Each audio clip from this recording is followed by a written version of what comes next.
Well, howdy friends.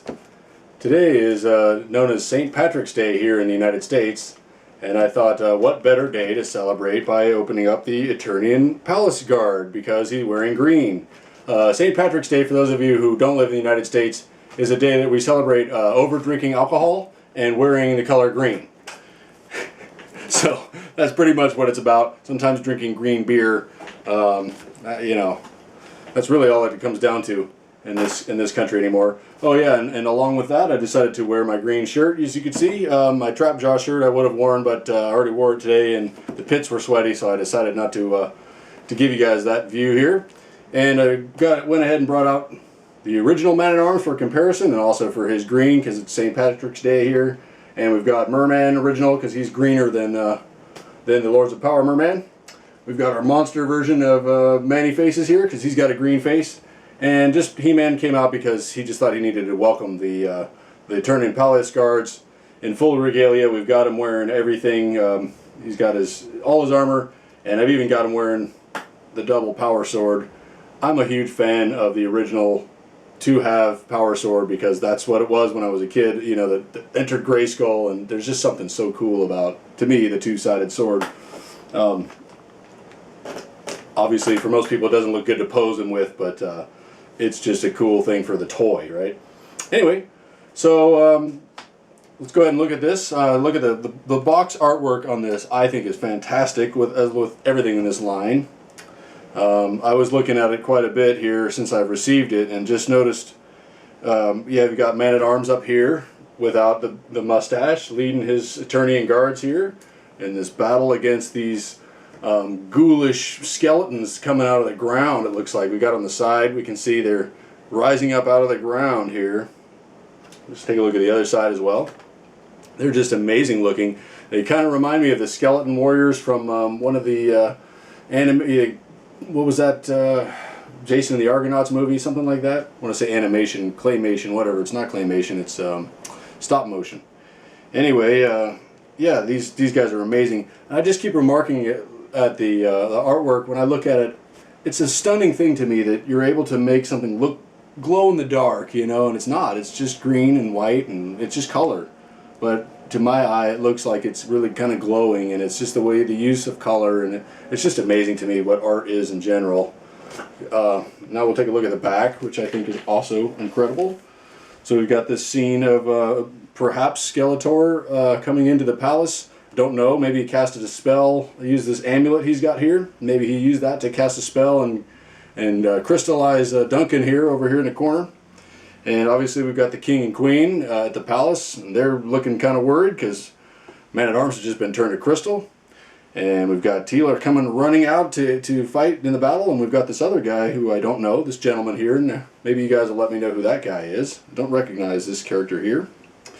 And we've got the Eternian Palace Guards up here, obviously coming to the aid and fighting this whoever this guy is that has the blue hands like Skeletor and the claws and the purple robes. So I'm excited to see if Skeletor is going to have purple robes or what that's all about.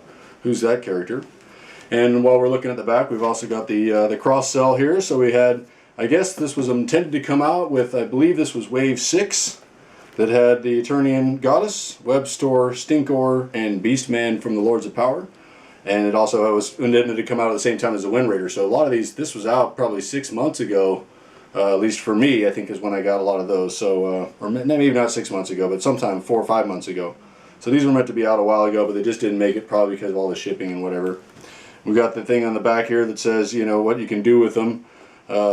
And in this case, what you can do with him is you can remove his armor and take off his head, and you can turn him into original vintage Man-at-Arms, the one without the mustache. So once again, just a really cool box, and I guess that's all there is to say about the box. Let's go ahead and get into the figure. So I'm excited to see, you know, I like the new Man-at-Arms that we got with Wave 1 here that has the mustache, because of course he looks more like the Filmation version. And I'm always, you know, in my mind I really grew to love the Filmation character so much that I kind of forgot the original action figures that I played with. That's cool. It comes with one of these. I bet it doesn't come with a mini comic, huh? Guess we'll find out. We'll soon see. We'll soon see, He-Man. He-Man, what are you doing? Where's Skeletor? You got to have him in the picture. Poor Skeletor's missing out, huh? All right, so we've got him here, and let's just go ahead and tear these things out of the box. Ding-a-ding. Love Man at Arms armor. Let's see. I think it really is similar color. That's what I got them out here for, is comparison as well. Did they change anything? Back here. Wow. First thing I notice here on the vintage head, they painted his hair black. Look at that. I thought they were going to leave that blue to leave it like the original vintage, which they had the sculpted hair, but they had never painted it black, I think, on the vintage one. So we've got a improved vintage head here with the hair actually painted black. I'm not sure how I feel about that. I guess I'm favorable. That's cool. It doesn't have to be vintage all the way to reproduce the mistakes, I guess. Well, and this was the original face, that came out on him before Filmation, so that wasn't a mistake. That was by design, I guess, originally. All right, let's get that out of here, and I'm sure we have some stays to cut here, rubber stays. They do a good job of packaging these guys, so you can they stay in place, huh? That's for sure. All right.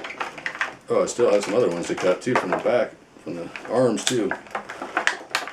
Well, I guess part of the thing is they have to look cool in the box, right, to sell them. Although I don't think these ended up at retail anywhere. So isn't that interesting? All that work to make them look cool in the box, and they never really ended up on shelf anywhere. But maybe that they don't know that when they're planning it. They're just they're not at that stage yet. Knowing who's going to take it, they're just figuring out the packaging and whatnot.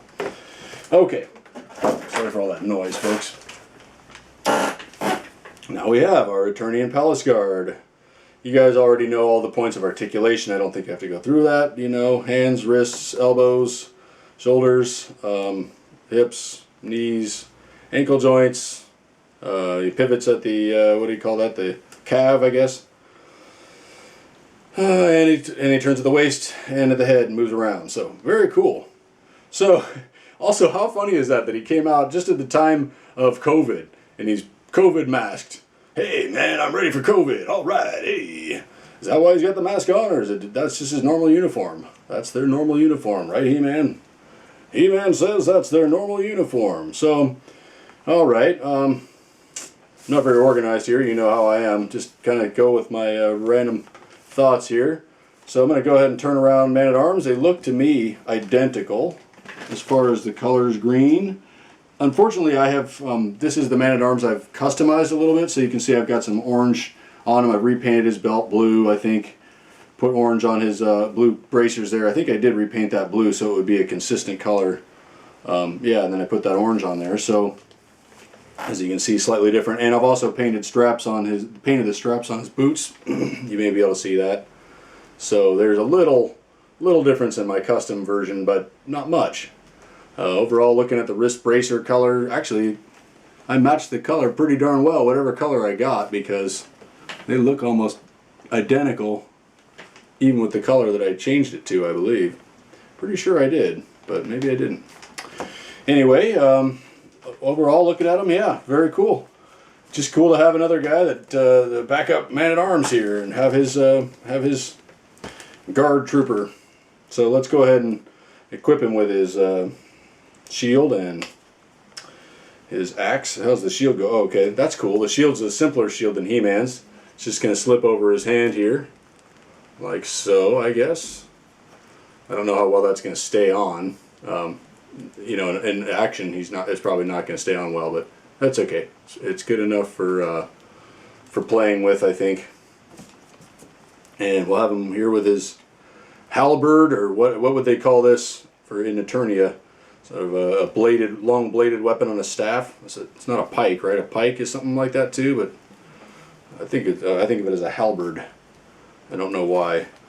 I've played a lot of Dungeons and Dragons games and video games and Ultima, that kind of thing. That's where I remember these weapons names coming from.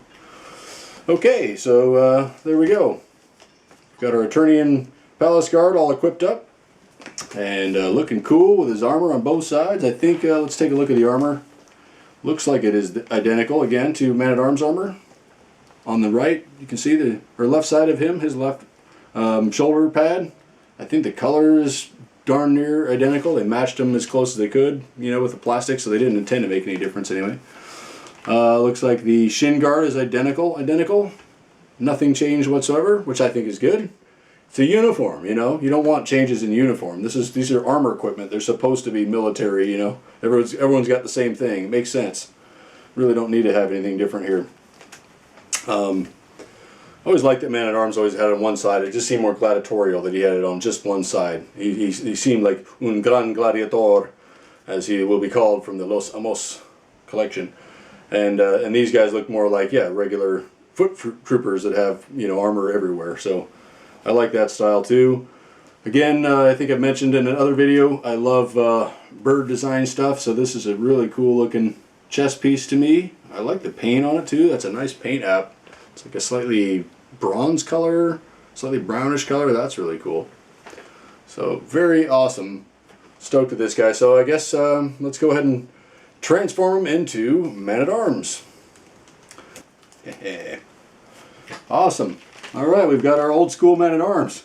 His helmet's design's a little different. I didn't notice that until now.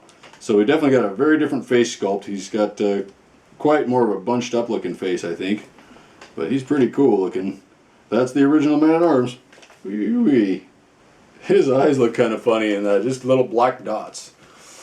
Cool to have the original. Let me take a look at him from the front. I haven't seen him yet. Yep, that's what Man-at-Arms used to look like. How trippy is that? That's what he was. Tough looking guy. He's really got some cheekbones on him, huh? You can really see that. So yeah, again, the helmets, there is quite a different in the helmet design. I don't know why, I don't remember what the original one really looked like, if it had these extra bits on it or not. I thought it looked more like this, but maybe that's my brain has, what they call that, what's that, the effect, the Mandela effect or whatever? Where you think it's there, but it wasn't really there. That might be what's going on there, or maybe that came from the cartoon. Maybe this was how the original one looked. Probably is, because this is supposed to be the vintage inspired one, so I'm going to go with that for now and say this is how the original one looked, even though I don't know for sure. And say that this one, in my mind, has replaced this one because I've seen it now more, and from the cartoon probably. So either way, I think it's cool to have two Man-at-Arms. They could be brothers now. It's like brother and which one's the older brother? Do you think out of these two guys? I kind of feel like the shaved face one is the older brother. He kind of looks older to me out of these two. Hard to say. They could be a couple brothers, you know, or cousins maybe. That'd be cool. Man-at-Arms and his cousin. What do you think, Duncan? Well, He-Man, I believe so. He-Man, it's me. Do you recognize me? Duncan, what happened to your mustache? I decided to shave it, He-Man. I wanted to look younger, but I think I look older. What do you think, He-Man? Well, Duncan, whatever you want to do, it's fine with me. Thanks, He-Man. I appreciate that. You're always a good friend. Alright, so that's probably it for this marvelous unboxing edition of Eternian Palace Guard and Man-at-Arms, vintage style. You all have a happy day, whatever day it is for you. If it's St. Patrick's Day, go ahead and enjoy a little extra alcohol and wearing green, if that's your thing, or other green things you may enjoy. And have a great day. Take care, guys. Bye-bye.